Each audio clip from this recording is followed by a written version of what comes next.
بسم اللہ الرحمن الرحیم۔ السلام علیکم ناظرین اکرام۔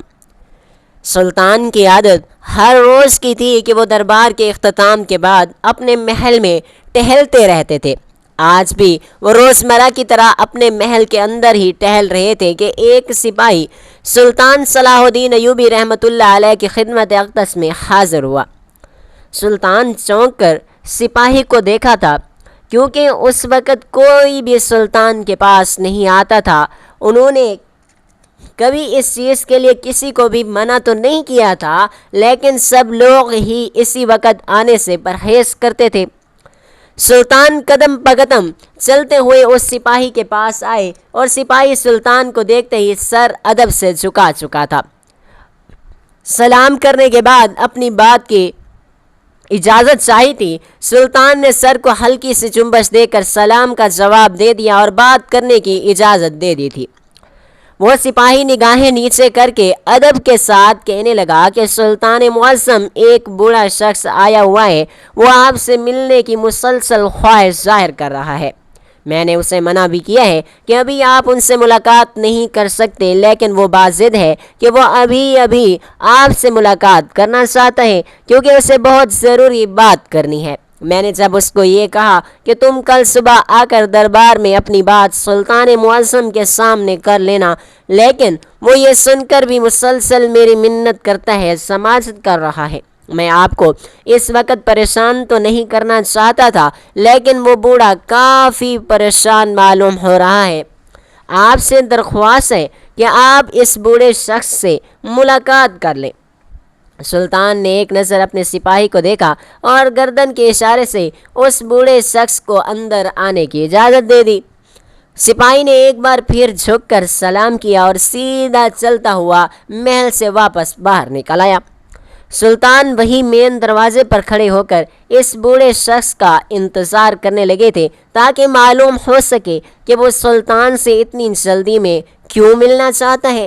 سلطان کے دماغ میں عجیب سے خیالات آ رہے تھے۔ انہیں لگ رہا تھا کہ شاید وہ کوئی دشمن ممالک کے بارے میں خبر دینا چاہتا ہوگا، یا پھر اس کے پاس کوئی ایسی خبر ہوگی جو رعایا کے حوالے سے ہو، جو بات کے لیے کافی کارآمد ثابت ہو جائے۔ تھوڑی دیر کے بعد ہی ایک بوڑھا شخص، جس نے سفید رنگ کا لباس پہنا ہوا تھا، چہرے پر جھریاں تھیں، جبکہ بال بھی سفید نظر آ رہے تھے، وہ لڑکھڑاتا ہوا سلطان معظم کے محل میں داخل ہوا۔ سامنے ہی سلطان کو کھڑا دیکھ کر وہ تھوڑا سا تو پہلے گھبرا گیا تھا، لیکن قدم بقدم چلتا ہوا سلطان کے عین سامنے کھڑا ہو کر ادب سے سلام کرنے لگا۔ سلطان نے پہلے کی طرح ہی سر کو ہلکی سی جنبش دے کر سلام کا جواب دیا تھا اور اس شخص کو سوالیہ نگاہوں سے دیکھا تھا۔ وہ کافی اضطرابی کیفیت کا شکار لگ رہا تھا۔ وہ آدمی اپنی بات بولنا چاہتا تھا، لیکن اس کے منہ سے بالکل آواز نہیں نکل رہی تھی۔ سلطان نے جب اسے پریشان دیکھا تو اس کا ہلکا پھلکا کرتے ہوئے کہنے لگے، ارے اتنا پریشان ہونے کی بھی ضرورت نہیں ہے، جو بھی تمہارے دل میں بات ہے تم آرام اور تحمل سے مجھے بتا سکتے ہو۔ میں پوری کوشش کروں گا کہ تمہاری بات پوری کی جائے اور جو تم چاہتے ہو وہ بھی جلد از جلد پورا ہو جائے۔ میں کسی بھی بات کے لیے تمہیں نہیں ڈانٹوں گا، نہ میں آپ کو سزا دوں گا، اس لیے اطمینان سے اپنا مسئلہ مجھے بتاؤ۔ وہ آدمی کافی ہچکچا رہا تھا، لیکن سلطان کے اس طریقے سے بولنے پر اس نے سر کو اٹھا کر سلطان کو ایک نظر دیکھا اور دھیرے دھیرے اپنا مسئلہ بتاتا ہوا چلا گیا۔ جب یہ سلطان حیران نگاہوں سے اس شخص کو دیکھ رہے تھے کہ وہ کیا سوچ کر سلطان کے پاس آیا تھا، وہ بوڑھا شخص کہنے لگا کہ سلطان معظم، میں آپ کے پاس اس قسم کی بات لے کر نہیں آنا چاہتا تھا، لیکن میری بیٹی باضد ہے کہ وہ آپ کے ساتھ ہی حلالہ کرے گی، اس کے علاوہ وہ یہ کام کسی کے ساتھ بھی نہیں کرے گی۔ سلطان نے سر کو اس بات میں ہلایا اور اس بوڑھے شخص کی طرف دیکھتے ہوئے کہنے لگے کہ ٹھیک ہے، ہم تمہارا مسئلہ، تمہاری بیٹی کی خواہش کو ترجیح دیتے ہیں، لیکن سوال صرف اتنا ہے کہ تمہاری بیٹی کی طلاق کیوں ہوئی تھی اور اس کے شوہر نے اسے طلاق کس وجہ سے دی تھی، اور اب وہ دوبارہ تمہاری بیٹی کو کیوں اپنے ساتھ واپس رکھنا چاہتا ہے۔ وہ بوڑھا شخص ایسی باتیں کرنے سے بہت زیادہ شرمندہ ہو رہا تھا، لیکن وہ یہاں تک آ گیا تھا تو اب خاموشی سے پلٹنا بھی نہیں چاہتا تھا۔ اس لیے اس نے سلطان معظم کی طرف ایک دفعہ پھر دیکھا اور ساری کہانی ان کے گوشے گزار کر دی۔ جبکہ سلطان ہکے بکے اس بوڑھے شخص کی باتیں سن رہے تھے، انہیں یقین نہیں آ رہا تھا کہ اس کے شوہر نے اس وجہ سے اسے طلاق دی ہے کہ سلطان کا خون کھول اٹھا اور ان کا دل چاہ رہا تھا کہ ابھی کے ابھی اس لڑکی کے شوہر کو وہ محل میں بلائیں اور اس کا سر اپنے ہاتھوں سے قلم کر دیں، لیکن وہ ابھی اصل حقیقت سے واقف نہیں تھے، کیونکہ اس بوڑھے شخص کی بیٹی بھی سلطان کو اس کام میں ملوث لگ رہی تھی۔ اس لیے وہ خاموش رہے اور اس بوڑھے شخص کی طرف لگاتار دیکھتے ہوئے انہوں نے اجازت دے دی کرنے کے لیے تیار ہے، کل اپنی بیٹی کو دلہن بنا کر آنا، کیونکہ سلطان اس بوڑھے شخص سے کوئی اور بات نہیں کرنا چاہتے تھے۔ وہ ویسے بھی کافی پریشان نظر آ رہا تھا، اگر سلطان کوئی اور بات کرتے تو وہ مزید پریشان ہو جاتا۔ سلطان ہمیشہ ہی بوڑھوں اور چھوٹوں کا احترام کرتے تھے، کبھی بھی ان کو پریشانی میں دیکھتے تو فوراً ہی ان کی پریشانی کو حل کرنے میں لگ جاتے تھے۔ اس لیے انہوں نے فوراً ہی حلالہ کرنے کے لیے رضامندی ظاہر کر دی تھی۔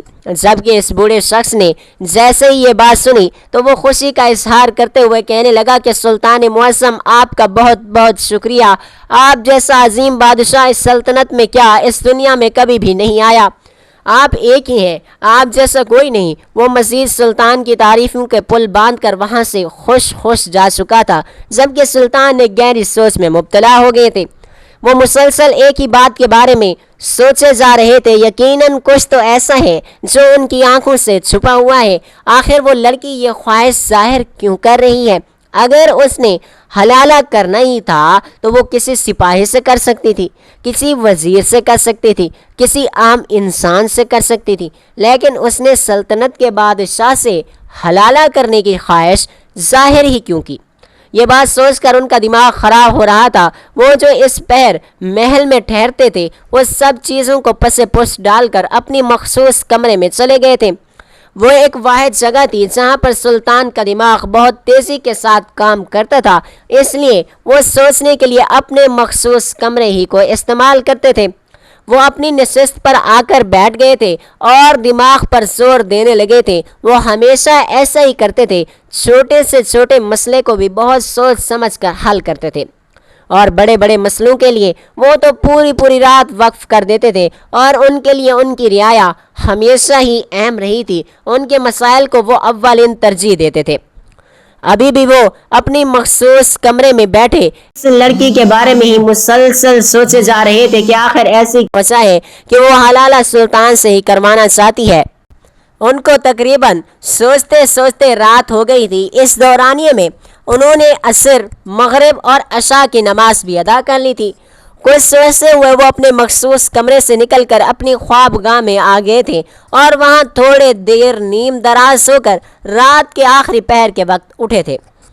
ان کی زوجہ کافی حیران تھی کہ آج سلطان حجرے میں جانے کے بجائے خواب گاہ میں کیوں آ گئے ہیں، لیکن انہوں نے کبھی بھی نہ اس بات کے بارے میں سوال کیا تھا، نہ انہوں نے آج کوئی سوال پوچھا تھا۔ بس خاموشی سے وہ بھی اپنی جگہ پر نیم دراز ہو گئی تھیں۔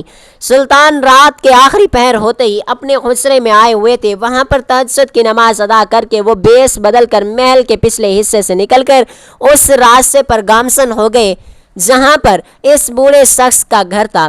سلطان وہاں جا کر خود اپنی آنکھوں سے سارا معاملہ دیکھنا چاہتے تھے، کیا پتہ انہیں کوئی سراغ مل جائے جس کی وجہ سے وہ آرام سے اس مسئلے کو حل کر سکیں اور اس لڑکی کی اس خواہش کے بارے میں بھی جان سکیں جو وہ سلطان سے کر رہی تھی۔ وہ چاروں طرف نگاہیں دوڑاتے ہوئے ناک کی سید میں چلتے جا رہے تھے۔ یہ وقت ویسے تو ان کی عبادت کا ہوتا تھا یا پھر وہ گلیوں کا گشت کرتے تھے، لیکن آج وہ اس لڑکی کے معاملے کو دیکھنے کے لیے آئے ہوئے تھے۔ اس بوڑھے شخص کا گھر کچی آبادی کی طرف تھا۔ سلطان خاموشی سے چلتے ہوئے اس کے گھر کے بالکل پاس سے آ گئے تھے۔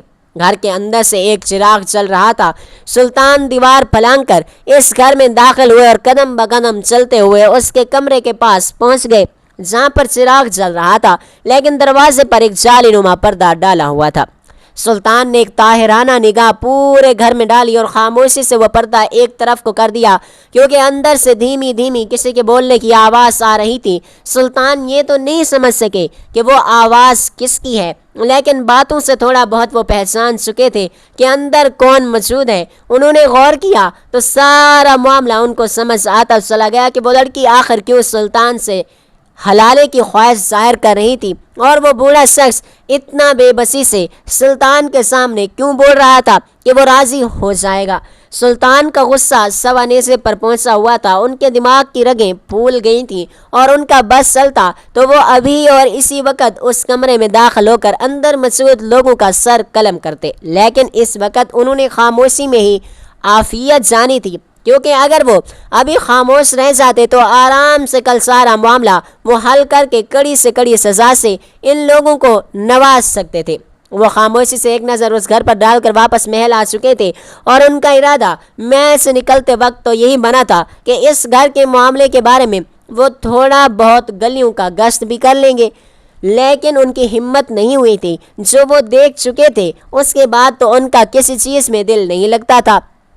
ان کی رعایا میں ایسے لوگ بھی موجود تھے انہوں نے کبھی تصور بھی نہیں کیا تھا۔ سلطان ہمیشہ ہر ایک سے محبت سے پیش آتے تھے، ہر کسی کی دل جوئی کرتے تھے، کسی کا دل نہیں دکھاتے تھے، لیکن پھر بھی ان کی رعایا میں کوئی نہ کوئی ایسا غدار موجود ہوتا تھا جو ان کی دل آزاری کر دیتا تھا۔ وہ اپنے حجرے میں آ کر اللہ تبارک و تعالیٰ کی عبادت میں مشغول ہو گئے تھے اور ان سے مسلسل دعا کر رہے تھے کہ یا رب میری زندگی سے ایسے لوگوں کو دور کر دے جو مجھے تکلیف دیتے ہیں یا مجھے نقصان پہنچانا چاہتے ہیں۔ تو عظیم ہے، تو رحمان ہے، تو دلوں کے حال جانتا ہے۔ میں نے کبھی بھی کسی بھی شخص کے لیے، خاص کر اپنی رعایا کے لوگوں کے لیے غلط نہیں سوچا۔ سب کے ساتھ یہ رحم دلی کے ساتھ پیش آتا ہوں، ہر ایک کا مسئلہ اپنا مسئلہ سمجھ کر حل کرتا ہوں۔ تو میرے ساتھ ایسا کیوں ہوتا ہے؟ یا رب تو اپنا رحم مجھ پر فرما اور ان لوگوں کو مجھ سے دور کر دے یا ان کو میری زندگی سے دور کر دے۔ وہ کافی دیر تک اللہ تبارک و تعالیٰ سے محو گفتگو رہے تھے۔ ان کا دل آج پہلی بار اتنا زیادہ دکھا تھا۔ انہوں نے سوچ لیا تھا وہ کسی بھی صورت نہ اس لڑکی کو چھوڑیں گے، نہ اس کے ساتھ موجود اس شخص کو چھوڑیں گے جس کے ساتھ وہ لڑکی محو گفتگو تھی۔ وہ صبح تک اپنے حجرے میں ہی رہے تھے۔ صبح سورج طلوع ہونے کے بعد وہ اپنے حجرے سے نکل کر سیدھا غسل خانے گئے تھے۔ وہاں پر غسل وغیرہ کر کے انہوں نے اپنی پوشاک کو تبدیل کیا اور اس کے بعد ناشتہ وغیرہ تناول کر کے وہ سیدھا دربار آ گئے تھے۔ دربار میں داخل ہوتے ہی ان کے تمام درباری ان کے ادب میں سے کھڑے ہو گئے تھے، جبکہ سلطان ایک شان سے چلتے ہوئے اپنی نشست کے پاس آ گئے تھے اور سب لوگوں کے سلام کا جواب سر کی ہلکی سی جنبش سے بھی دے دیا تھا۔ اپنی نشست پر کھڑے ہو کر انہوں نے بلند آواز میں تمام درباریوں کا سلام کیا اور خاموشی کے ساتھ اپنی نشست پر براجمان ہو گئے تھے۔ تھوڑی دیر کے بعد ہی دربار کا آغاز کیا جا چکا تھا۔ رعایا آ رہی تھی اور اپنے مسائل سلطان کو بتا کر ان سے حل نکلوا رہی تھی۔ سلطان ویسے تو اپنے چہرے پر ایک دھیمی سی مسکراہٹ رکھتے تھے، لیکن آج ان کے چہرے کی مسکراہٹ کہیں کھو سی گئی تھی۔ وہ کافی اداس معلوم ہو رہے تھے۔ ان کے وزیر نے بھی یہ بات محسوس کی تھی، لیکن سلطان سے پوچھنے کی ہمت نہیں کر رہا تھا۔ سلطان بنا پر بل ڈالے تقریباً 3 سے 4 گھنٹے دربار لگا ہی بیٹھے رہے تھے۔ رعایا کافی خوش نظر آ رہی تھی کیونکہ ان کے مسائل ہمیشہ ہی انصاف کے ساتھ حل کیے جاتے تھے۔ دربار کا اختتام ہوتے ہی سلطان محل کے اندر چلے گئے تھے اور سیدھا اپنے مخصوص کمرے کی طرف آ گئے تھے۔ وہاں جا کر انہوں نے ظہر کی نماز ادا کی اور کچھ ضروری دستاویزات پر کام کرنے لگے تھے۔ ابھی انہیں کچھ دیر ہی ہوئی تھی کہ ایک سپاہی ان کے مخصوص کمرے کے باہر دروازے پر دستک دے رہا تھا۔ سلطان نے اپنی گمبھیر آواز میں اسے اندر آنے کی اجازت دی۔ وہ جیسے ہی اندر آیا اور سلطان کو مصروف دیکھا تو معذرت خواہ لہجے میں کہنے لگا، سلطان معظم معافی چاہتا ہوں لیکن آپ کو بہت ضروری اطلاع دینی تھی۔ سلطان نے سر کو ہلکی سے جنبش دی اور اسے بولنے کی اجازت دے دی تو وہ کہنے لگا کہ سلطان معظم کل جو بوڑھا شخص آیا ہوا تھا آج آپ کے حکم سے وہ اپنی بیٹی کے ساتھ آیا ہوا ہے اور اس کی بیٹی نے دلہن کا لباس بھی زیب تن کیا ہوا ہے۔ وہ دونوں آپ کے منتظر ہیں۔ سلطان نے ایک نظر سپاہی کو دیکھا اور موت اتنا بول کر اپنی نشست سے کھڑے ہو گئے کہ اس لڑکی کو میرے کسی کمرے میں بٹھا دیا جائے اور اس بوڑھے شخص کو واپس بھیج دو۔ سلطان کا حکم فوراً ہی بجا لایا گیا تھا اور اس لڑکی کو سلطان کے ایک کمرے میں بٹھا دیا گیا تھا، جبکہ سلطان اپنے مخصوص کمرے میں ہی بیٹھے کافی دکھ کی کیفیت میں لگ رہے تھے۔ شاید وہ یقین نہیں کر پا رہے تھے کہ ان کی رعایا میں ایسے لوگ بھی موجود ہیں۔ کافی دیر تک وہ اپنے مخصوص کمرے میں گمسم بیٹھے رہے، لیکن اس مسئلے کا کوئی نہ کوئی حل تو انہوں نے نکالنا ہی تھا۔ اس لیے ایک جھٹکے سے وہ اپنی جگہ سے اٹھے اور سیدھا اس کمرے میں گئے تھے جہاں پر وہ لڑکی دلہن کے لباس میں تیار موجود ان کا انتظار کر رہی تھی۔ وہ دلہنوں کی طرح مسہری پر بیٹھی ہوئی تھی۔ سلطان کے اندر داخل ہوتے ہی وہ مزید سمٹ سی گئی تھی۔ سلطان نے اس لڑکی کی جانب دیکھا۔ جو بات انہوں نے اس لڑکی سے کہی وہ ایک جھٹکے سے اپنی جگہ سے کھڑی ہو گئی تھی اور سلطان کو بے یقینی نگاہوں سے دیکھنے لگی تھی۔ جبکہ سلطان کچھ اور کہتے، وہ لڑکی اچانک ہی ان کی دوسری سمت سے نکل کر کمرے سے باہر بھاگ گئی تھی اور محل کے بیچوں بیچ کھڑی ہو کر تیز آواز میں شور مچانے لگی تھی کہ یہی ہے وہ زانی شخص جس کی وجہ سے میرے شوہر نے مجھے طلاق دے دی ہے، یہی ہے وہ سلطان جس نے میرا گھر اجاڑ دیا ہے اور اب خود میرے ساتھ غلط کام کرنا چاہتا ہے، وہ بھی بنا نکاح کے۔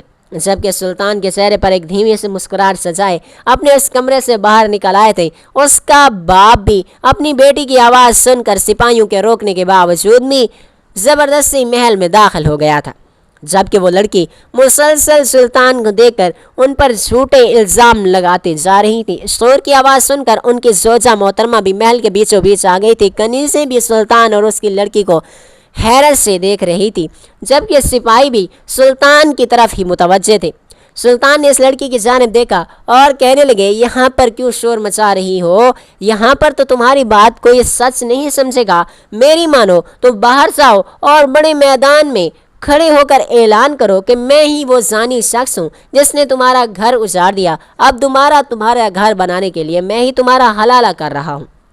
جبکہ وہ لڑکی سلطان کے ارادے دیکھ کر سہم سی گئی تھی۔ سلطان اس بڑے شخص کی طرف متوجہ ہوئے جو سلطان کو کافی پریشانی والی نگاہوں سے دیکھ رہے تھے۔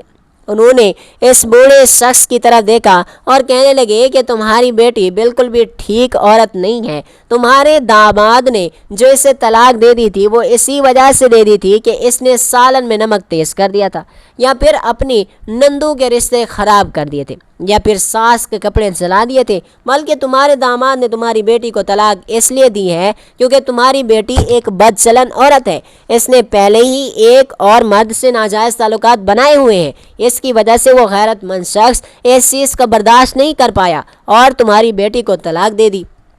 اس نے تو اسے جھوٹ کہا تھا کہ تمہارے داماد نے تمہاری بیٹی کو ان وجوہات کی وجہ سے طلاق دے دی ہے کہ اس کی اپنی ساس اور نندو نے سے نہیں بنتی، لیکن بات کچھ اور ہے۔ کل جب میں نے تمہارے داماد سے ملاقات کی اور اس سے تمام باتیں پوچھی تو اس نے مجھے بتایا کہ اس نے تمہاری بیٹی کو اپنے ہی گھر میں اپنے ہی بستر پر کسی غیر مرد کے ساتھ نازیبا حرکت کرتے ہوئے دیکھا تھا، جس کی وجہ سے تمہارے داماد نے تمہاری بیٹی کو طلاق دے دی۔ جب تم نے اپنی بیٹی سے اس چیز کے لیے ضد کیا تو تم نے ایسے کام کیوں کیا؟ اگر تمہارا شوہر تمہیں ڈانٹ رہا تھا یا تم پر غصہ کر رہا تھا تو تم نے سامنے سے بدتمیزی کیوں کی؟ تو اس نے یہ ساری باتیں اپنے عاشق کو بتائیں اور اس گھٹیا ترین شخص نے انہیں سب چیزوں کو مد نظر رکھتے ہوئے اس بے وقوف عورت کو سمجھایا کہ تم اپنے شوہر سے ملاقات کرو اور اس سے کہو کہ وہ تمہیں دوبارہ اپنے پاس رکھ لے، لیکن وہ حلالہ کر لے، اور حلالہ بھی سلطنت کے بادشاہ سے کیا جائے گا کیونکہ وہ انکار نہیں کرے گا۔ اس آدمی کے کہنے پر تمہاری بیٹی نے تمہارے داماد سے دوبارہ ملی اور اس کے سامنے یہ بات رکھی کہ وہ دوبارہ نکاح کرنا چاہتی ہے۔ تمہارا داماد اس چیز کے لیے رضامند نہیں تھا، اس نے انکار کر دیا، کہنے لگا کہ میں تم جیسی گھٹیا عورت سے شادی نہیں کر سکتا جس کو اپنے شوہر کے ہوتے ہوئے بھی دوسرے مردوں کے پاس جانا ہو، اس کے ساتھ میں زندگی نہیں گزارتا۔ جب یہ بات تمہاری بیٹی نے سنی تو جا کر اپنے عاشق کو بتائی۔ ان دونوں نے مل کر تمہارے داماد کو دھمکایا کہ اگر اس چیز کے لیے رضامندی ظاہر نہیں کی گئی تو وہ دونوں مل کر اس کا قتل کر دیں گے۔ پہلے تو وہ اس چیز کے لیے ڈر گیا، لیکن اس نے پھر انکار کر دیا اور اس آدمی نے اور اس آدمی نے بنا تمہاری بیٹی کی رضامندی کے لیے بغیر تمہارے داماد کا قتل کر دیا اور بنا کسی کی پرواہ کیے بغیر قبرستان میں جا کر تمہارے داماد کو دفنا دیا۔ لیکن منصوبے کے تحت تمہاری بیٹی کو اس عاشق نے اس بات پر بھی زور دیا کہ وہ حلالہ کرے، اور وہ بھی سلطنت کے بادشاہ سلطان سے۔ جب تمہاری بیٹی اس چیز کے لیے راضی نہیں ہوئی، خوف زدہ ہو گئی اور اس نے منع کیا، تو اس نے اس کو اس بات کی لالچ دی کہ محل میں بہت سا سونا چاندی ہوتا ہے، اگر تم محل جاؤ گے تو وہ تمہیں بھی ملے گا۔ سلطان کی بیوی ہونے کی حیثیت سے ہو سکتا ہے کہ وہ بھی تمہیں بہت سا سونا چاندی سے نوازے۔ تمہاری بیٹی اس لالچ میں آ گئی اور اس نے رضامندی ظاہر کر دی، اور وہ سلطان یعنی مجھ سے حلالہ کے لیے تیار ہے، جبکہ وہ آدمی کسی اور ہی منصوبے کی تیاری میں تھا۔ وہ تمہاری بیٹی کو محل میں بھیج کر خود بھی محل میں داخل ہونا چاہتا تھا اور مجھ پر حملہ آور ہو کر مجھے ختم کر دینا چاہتا تھا۔ کیا تم لڑکی اس بات سے واقف ہو کہ وہ آدمی کون ہے؟ ساری باتیں سلطان نے پہلے سے اس کے باپ سے کی، اور آخر میں وہ اس لڑکی کی طرف متوجہ ہو کر بولے جو سلطان کی حمق بنی ہوئی ہے اور دیکھ رہی ہے۔ وہ بے یقینی کے لہجے سے بولے، سلطان معظم، لیکن آپ میرے شوہر سے کیسے ملے؟ اس کا تو قتل ہو گیا ہے۔ یہ بات سن کر سلطان خاموش رہے تھے۔ وہ لڑکی حیرت زدہ تھی، اتنی خاموشی سے ہونے والے منصوبے کے بارے میں سلطان کو کیسے علم ہوا؟ جب سلطان نے دوبارہ اپنی بات پر زور دیا تو وہ لڑکی اپنا سوال بھول کر سلطان سے معافی مانگنے لگی۔ سلطان معظم، میں معافی چاہتی ہوں، لیکن میں مجبور ہو گئی تھی۔ وہ مجھے چھوڑنے کی باتیں کر رہا تھا، میرے پاس اس کے سوا اب کوئی موجود نہیں تھا۔ میرا شوہر بھی مجھے طلاق دے چکا تھا، اور اب تو وہ اس دنیا میں بھی نہیں رہا۔ میرے پاس اس کے سوا اور کوئی ٹھکانہ نہیں ہے۔ میں اس بات کو تسلیم کرتی ہوں کہ میں ہر چال میں برابر کی اس کے ساتھ شریک دار تھی، لیکن یہ سب کرنے والا وہ انسان ہی تھا۔ میں صرف اور صرف اس کا ساتھ دے رہی تھی۔ اس نے ہی مجھے یہ سب کچھ کہا کہ تم آپ سے نکاح کر لوں تاکہ محل کا سونا چاندی مجھے مل جائے۔ میں تو صرف اسی وجہ سے آپ سے نکاح کرنا چاہتی تھی، لیکن میں نہیں جانتی تھی کہ آپ کو یہ ساری حقیقت پتہ ہے۔ مجھ سے نہیں معلوم وہ کون ہے۔ میری ملاقات اس سے راستے میں ہوئی تھی۔ میں جب اپنے سسرال میں رہتی تھی تو وہ میرے راستے میں حائل ہو کر مجھ سے بات کرنا چاہتا تھا۔ میں اس کو جانتی نہیں تھی، اس لیے میں اس کی باتیں نہیں سنا کرتی تھی، تو وہ مسلسل میرے پیچھے پیچھے راستے میں چلتا جا رہا تھا۔ جب میں کفت سے اس کی طرف مڑی اور ایک پل کو تو میں اسے دیکھ کر مبہوت سی ہو گئی تھی، کیونکہ وہ شخص دیکھنے میں ایک بلاک حسین ہے۔ وہ مصری ہے اور مصر سے یہاں پر تجارت کے لیے آیا تھا۔ اس نے مجھ سے اپنا تعارف کیا اور ایک تاجر کے طور پر کروایا تھا، اور اس کو دیکھتے ہی اس پر میں عاشق ہو چکی۔ میرا شوہر ویسے بھی کافی ظالم شخص تھا، چھوٹی باتوں پر مجھے مارتا پیٹتا تھا۔ میری ساس نندو نے بھی ان کے ساتھ میری بھی نہیں بن رہی تھی۔ میرا شوہر بھی مجھ سے عاجز آ چکا تھا۔ اس کے رویے کی وجہ سے میں بھی اس سے بدظن ہو چکی تھی۔ اس لیے جب اس تاجر نے مجھ سے رشتہ جوڑنے کی بات کی اور میرے سامنے شادی کی پیشکش رکھی تو میں اسے ٹھکرا نہیں پائی تھی، لیکن میں اس کو یہ نہیں بتا پا رہی تھی کہ میں شادی شدہ ہوں۔ کچھ روز تو ہم دونوں ایسے ہی چھپ چھپ کر ملتے رہے، لیکن ایک روز میں نے ہمت کر کے اس کو یہ بات بتا دی تھی کہ میں شادی شدہ ہوں، جبکہ میری بات سن کر اس نے کوئی تعجب نہیں دیا تھا۔ اس نے یہی کہا کہ میں تمہارے بارے میں سب جانتا ہوں، میں کسی اور مقصد سے یہاں آیا ہوں۔ دراصل میں محل کے اندر جانا چاہتا ہوں اور وہاں سے سونا اور چاندی نکالنا چاہتا ہوں۔ اس سب کے لیے مجھے ایک عورت کی ضرورت ہے۔ اس نے ہی مجھے سارا منصوبہ بتایا تھا، جس پر یقین کر کے میں اس کا ساتھ دینے لگی تھی۔ سلطان نے اس بے وقوف عورت کو ایک نظر دیکھا اور اس کی جانب دیکھتے ہوئے کہنے لگے، نہ وہ مصری ہے، نہ ہی وہ تاجر ہے، نہ ہی وہ محل سے سونا چاندی نکالنا چاہتا ہے، نہ ہی وہ تم پر عاشق ہے، بلکہ وہ دشمن ملک کا ایک جاسوس ہے جو تمہاری مدد سے محل میں گھسنا چاہتا تھا اور اس کے بعد مجھ پر حملہ آور ہو کر مجھے ختم کرنا چاہتا تھا۔ تم اتنی بے وقوف کیسے ہو سکتی ہو؟ کسی انجان شخص پر یقین کر کے تم نے اپنا گھر اجاڑ دیا، اس کے بعد اپنے شوہر کا قتل کر دیا، اس کے بعد تم مجھ سے حلالہ کرنے کے لیے تیار ہو گئی۔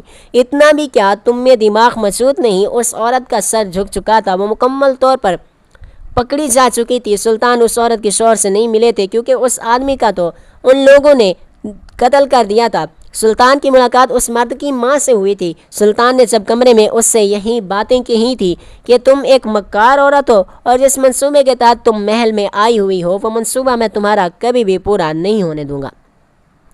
تو یہ سن کر وہ عورت ڈر گئی تھی اور گھبرا کر باہر بھاگی اور سلطان پر ہی الزام لگانے لگی تھی، لیکن وہ اس بات سے ناواقف تھی کہ سلطان ایک سلطنت کے بادشاہ تھے، بازی کس طرح سے پلٹی جاتی ہے وہ ہر ہنر سے واقف تھے۔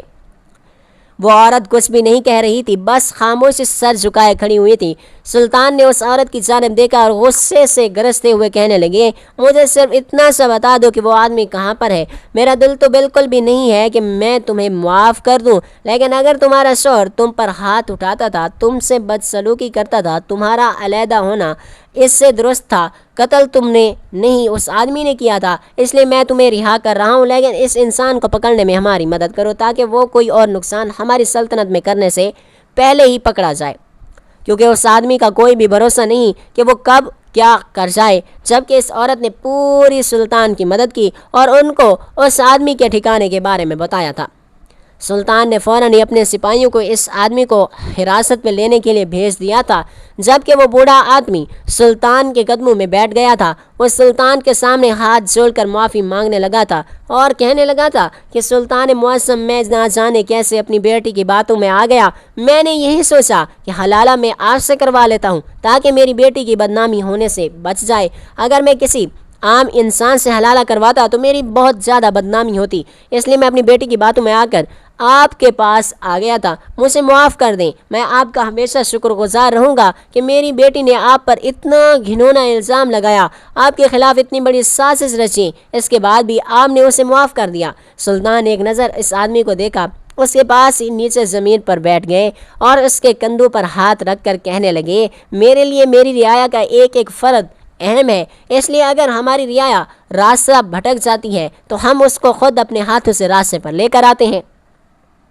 تمہاری بیٹی اب کبھی بھی ایسا کام نہیں کرے گی جس سے اس کی بدنامی ہو۔ سلطان کی بات سن کر اس بوڑھے شخص نے بے ساختہ سلطان کے ہاتھ عقیدت سے چوم کر آنکھوں سے لگائے تھے اور ایک بار پھر ان کا شکریہ ادا کر کے اپنی بیٹی کے ہمراہ وہاں سے جا چکا تھا۔ جبکہ سلطان شدت سے اس آدمی کا انتظار کر رہے تھے تاکہ وہ خود اپنے ہاتھوں سے اس دشمن ممالک کے آدمی کا قتل کر سکیں۔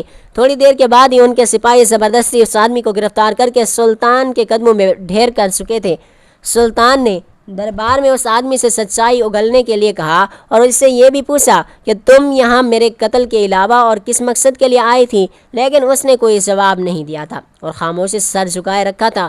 سلطان نے اپنے میان سے تلوار نکال کے بنا اسے سمجھنے کا موقع دیا اس کی گردن پر چلا دی تھی اور دیکھتے ہی دیکھتے اس کا سر دھڑ سے جدا ہو کر ایک طرف گر گیا تھا۔ اور اس موقع سے یہ بات ثابت ہوتی ہے، انسان جتنا رحم دل ہوگا اتنا لوگ اور اللہ اسے پسند کریں گے۔ انسان کو ظالم کبھی نہیں بننا چاہیے کہ وہ اپنے اندر سے انسانیت کو ہی مار دے۔ جو شخص عاجز پسند ہوتا ہے اور لوگوں کے ساتھ دلجوئی کرتا ہے، وہ شخص اللہ کی نظروں میں ہوتا ہے۔ اللہ تبارک و تعالی ہمیں نیک عمل کرنے کی توفیق عطا فرمائے، ہمیشہ انصاف کرنے کی توفیق عطا فرمائے اور سیدھے راستے پر بھی چلنے کی توفیق عطا فرمائے۔ اللہ تبارک و تعالی آپ کو ہمیشہ خوش رکھے، آپ کو تکلیفوں سے بچائے۔ آمین ثم آمین یا رب العالمین۔